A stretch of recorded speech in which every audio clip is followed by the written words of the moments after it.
entrando a Piñones, Puerto Rico. This is a coastal city.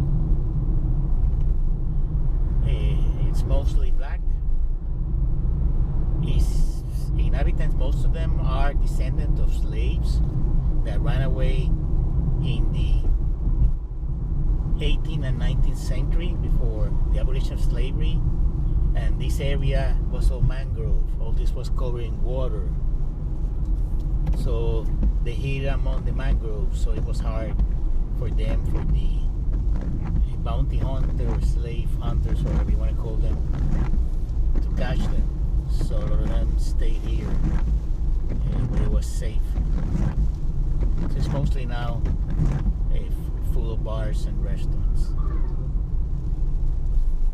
It's of course rain in Puerto Rico. It rains almost every day in rainy season.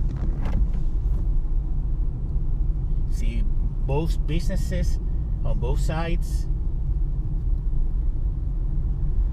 of this street sell seafood and fried food. See, the king of fried food.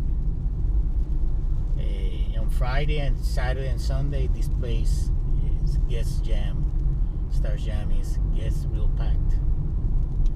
But we are on a Tuesday morning, early morning, so it's mostly commuter traffic now, coming from other towns, past Loiza to going towards San Juan.